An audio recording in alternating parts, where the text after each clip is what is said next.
thought I'd show you some little formulae for mixing yellows in these landscapes I've got on the easel. This is an acrylic demonstration. If you're a watercolourist, I've done another video showing the same ideas with watercolour. So slight difference when we're using an opaque medium like acrylic. I'm going to try and mix all these different yellows, so warm yellows in here, the very delicate pale yellows in this landscape here, again orangey yellows up in this sunrise, this dawn photograph, and possibly the pale yellows in the landscape on the right as well. Now we could use colours like yellow ochre or raw sienna to make colours like this and then adjust them, but what I'm going to do is do it from primaries, or close to primaries. So I've got cadmium yellow, cadmium red and ultramarine blue on my palette plus white. And if we start by putting a bit of let's do this with a palette knife to do it accurately. So we're going to put some cadmium yellow and a bit of red in it, mostly yellow, make a nice strong yellow.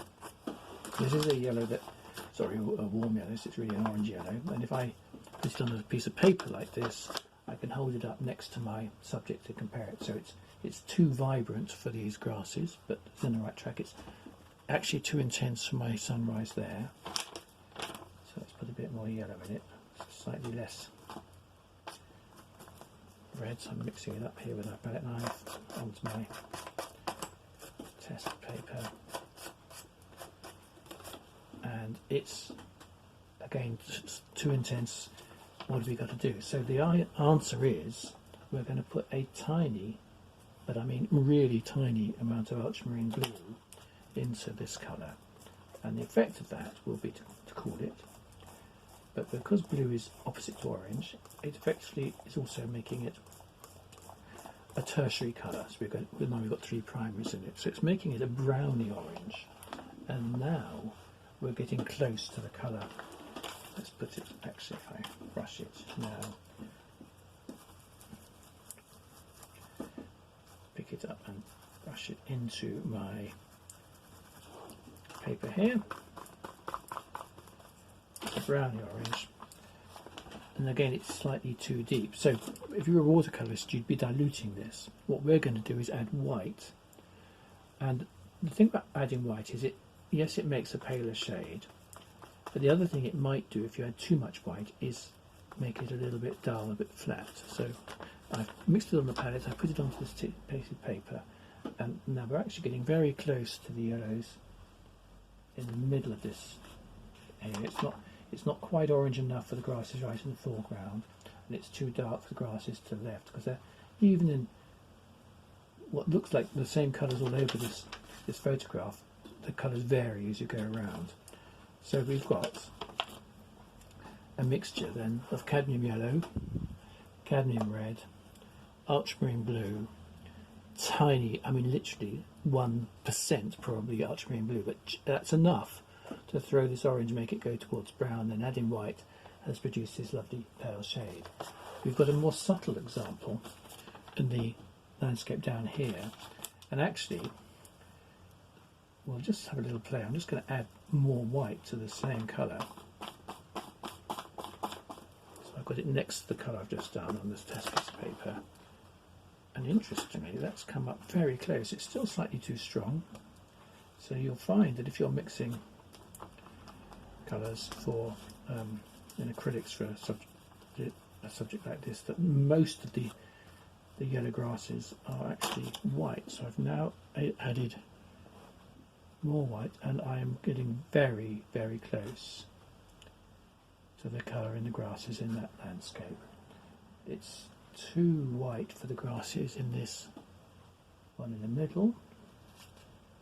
Yes, all the grasses here are a little bit yellow. It's actually quite good for the colour where we see grasses right in the distance in this one. So the recipe here is add a blue to get these colours. Coming back though to the sunrise, I didn't show you there was how to get the orange colour, and actually the orange we had was too deep here, so we can go back to that without adding any blue. Let's just do it here with my brush and be lazy. We can add white to that mixture And let's put it onto a test piece of paper, scrap of paper. I'm getting it slightly too orangey here. Let's just add a bit more white. And you'll find that the orange, there we go, the orange on my paper and the orange in this sunrise are very close. So let's have a little zoom in. And there we have a peachy orange. Now the trick with this one is that you've got to be careful not to put too much white in, because it will go a little bit opaque if you do. So it's a subtle difference between getting the paler orange and getting it going too peachy. So we've got to be careful there to keep enough yellow. So I'm just making a slightly yellow version. Yes, I'd probably have a slightly yellow version of that colour for that sunrise. So whether you're mixing grasses, warm colours, pale, warm colours, sunrises, similar recipes, but you have to decide with the grasses in particular just how much blue to add. Anyway, thank you for watching. I will come back with more colour demonstrations imminently. Bye for now.